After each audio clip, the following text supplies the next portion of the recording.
Lester Magcguire, a 35-year-old seasoned skydiver, a cameraman, a man who had cheated death more than 800 times by leaping from the sky. But on April 2nd, 1988, death finally leapt back. Ivan lived in the quiet town of Franklin, North Carolina, working at the now-defunct Franklin County Sports Parachute Center. His job was simple: film thrill seekers as they plunged from the heavens.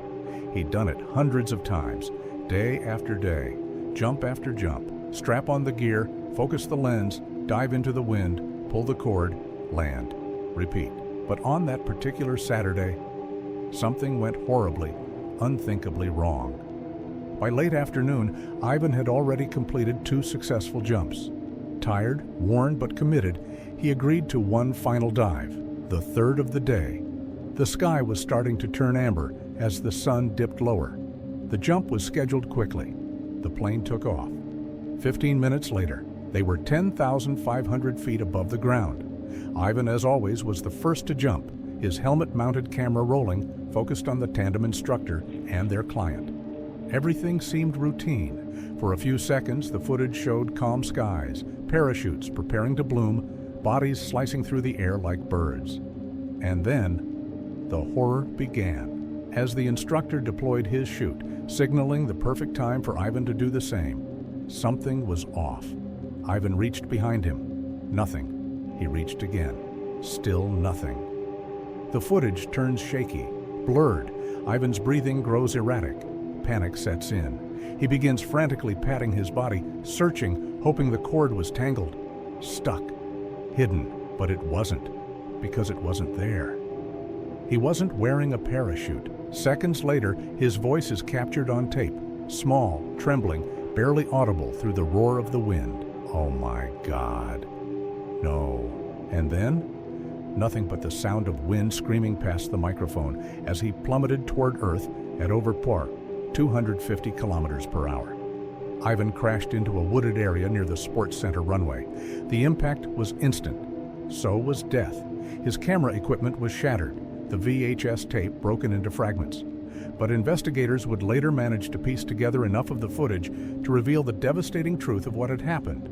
There was no foul play, no suicide. This wasn't intentional. So how does an expert forget the one thing keeping him alive? Some believe the answer lies in complacency, exhaustion. He had done this hundreds of times. Perhaps the rhythm of repetition dulled his awareness. Maybe he just forgot. But there's a flaw in that theory. No one noticed. He wasn't strapped in. Surely someone would have said something before the jump, right? This leads to the darker, more chilling possibility. In the 1980s, skydiving camera equipment wasn't lightweight like it is today. There were no GoPros or action cams. Back then, Ivan had to carry a large, bulky camera system, one that required a full backpack rig. Investigators believe Ivan and everyone around him may have mistaken out his camera bag for his parachute. It was a fatal illusion, one that killed a man who trusted the skies more than most people trust solid ground. Ivan's final footage isn't just tragic, it's haunting. A man falling from the heavens, realizing mid-plunge that this time he wouldn't be walking away. His story is more than a cautionary tale. It's a nightmare caught on tape, and it serves as one final reminder from beyond the grave. Always check your gear, or the sky may claim you next. January 15th, 2023. A seemingly ordinary morning in Kathmandu, Nepal. Yeti Airlines Flight 691 was scheduled for a short 30-minute domestic trip to Pokhara, just 200 kilometers west. The skies were clear, the weather was calm. On board were 72 souls, 68 passengers, and 4 crew members. Among them was 25-year-old Sonu Jaiswal, an Indian tourist traveling with 3 close friends. The group had spent the past few days exploring Kathmandu and were now heading to Pokhara to experience paragliding. Sonu was thrilled and wanted to capture every moment.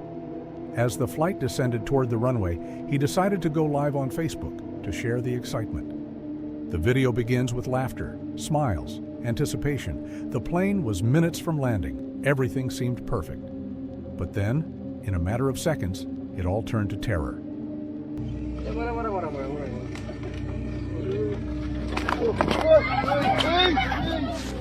The camera jolts violently, screams erupt, the laughter vanishes, the image shakes, tilts, and then a massive explosion. Fire floods the screen, chaos, smoke, crackling flames. And then, nothing. No more screams, just roaring fire and silence. Unbelievably, Sonu's phone continued streaming live even after the plane crashed. His friends and family, who had tuned in expecting joy, witnessed something unimaginable. His final moments, captured in real time. Flight 691 had crashed into a riverbank just hundreds of meters short of the runway. The crash was followed by a massive fire, fueled by the remaining aviation fuel. By the time emergency crews arrived, the aircraft was a smoldering wreck. There were no survivors. But what could have caused such a disaster when the flight had seemed routine? A months-long investigation uncovered a chilling chain of human errors. Initially cleared for a landing on runway 30, the captain unexpectedly requested to switch to runway 12, a less direct, more difficult approach. It's believed the captain wanted to challenge the co-pilot, Anju Katawada, who was still undergoing training. This would prove to be a fatal decision. While turning to align with the new runway, Anju misinterpreted an instruction. She accidentally feathered both engine propellers, a setting that drastically reduces thrust, typically used during emergencies. In this case, it caused both engines to stall mid-air. Without power, the aircraft lost lift, tilted dangerously, and within seconds crashed into the riverbank.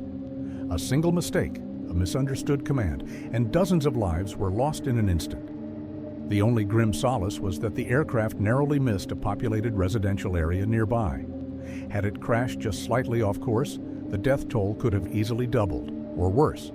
Among the victims were families, tourists, and crew members. But it was Sonu Jaiswal's live stream that etched the tragedy into public memory. What was meant to be a joyful memory became a digital tombstone, broadcasting the final seconds of dozens of innocent lives. Yeti Airlines Flight 691 serves as a chilling reminder. In aviation, there's no room for error, and sometimes even the skies can betray you. 23-year-old Helen Wendy Nabuto had come a long way from her hometown in Kenya. At just 20, she moved to Canada on a 10-year study visa to build a better future. By 2022, she was studying, working 2 jobs as a nurse and personal support worker in Toronto, and inching closer to her dreams. She was hardworking, determined, resilient. But that day, she simply wanted to relax. Helen had recently taken a short-term job in Chatsworth, a quiet town in Ontario. To make things easier, she booked a room in the town's only motel. It was simple, quiet, and it had something Helen hadn't enjoyed in years: an outdoor pool. With a rare moment of free time, Helen changed into her swimsuit and decided to go for a swim. She started a Facebook live stream, sharing the peaceful afternoon with her friends and family. The video begins casually, Helen laughing, splashing, floating. Her joy was palpable. Then, disaster. Roughly 10 minutes into the stream, Helen swam into the deep end of the pool. Within seconds, she began to struggle. Panic set in. Her head bobbed above the surface, then under again. Her voice, once cheerful, was now desperate. "Help, please." But there was no one. She was completely alone. Off camera, the phone kept streaming as Helen fought to stay afloat. For almost a full minute, she struggled, arms flailing, gasping for breath. But there was no lifeguard, no guests, no one nearby to hear her cries. And then, silence. Her final words from earlier in the stream, "Let me enjoy some water," now echoed with cruel irony. The live stream continued, eerily still, as Helen's body slipped beneath the surface, just out of frame. It took over 3 hours before anyone even noticed something was wrong. 2 motel guests eventually arrived at the pool. Their voices were caught on camera, at first confused, then horrified. Dead person. I know that scared the when I got it. I think it's a poodle or something. That looks so realistic. I know. I got in and I was like, is it somebody? Walk over there. Walk over there.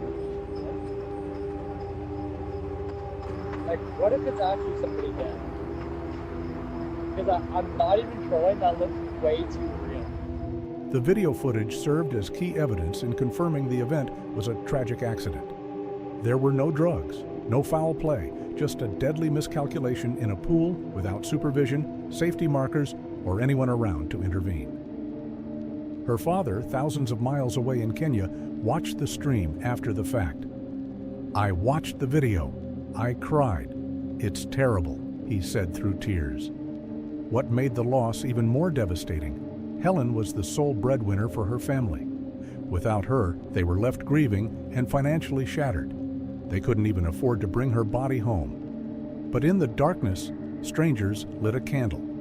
As the video went viral, a wave of compassion spread online. In just days, over $66,000 was raised by people across Canada and beyond to fund her funeral, send her body back to Kenya, and support the family she left behind. Helen's story ended in heartbreak, but the kindness that followed ensured she wasn't forgotten. She died alone, but she didn't remain alone. And her memory lives on, not just as a tragedy, but as a reminder of how fragile and precious life really is. 29-year-old Tavi Pio was on the rise, one of Romania's most promising pop stars. With every new song, his fan base grew. He had the charm, the talent, and the momentum. But fate had other plans. That day, Tavi was riding through the city with his wife at the wheel. The mood was light. Tavi, relaxed and glowing with confidence, began a Facebook live stream, laughing, smoking, nodding along to music. Just another day in his fast-moving life. Then, it all went silent. His wife approached a railroad crossing. She slowed, looked both ways, and then began to cross. What happened next was pure horror.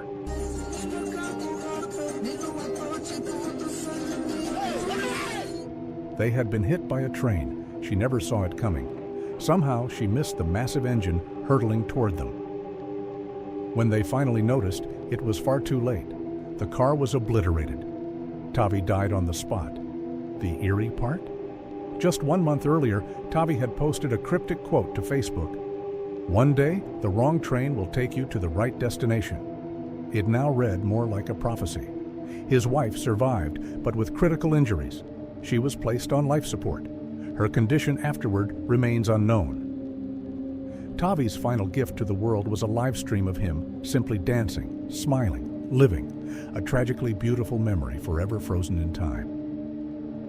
He signed off not with a goodbye, but with a scream.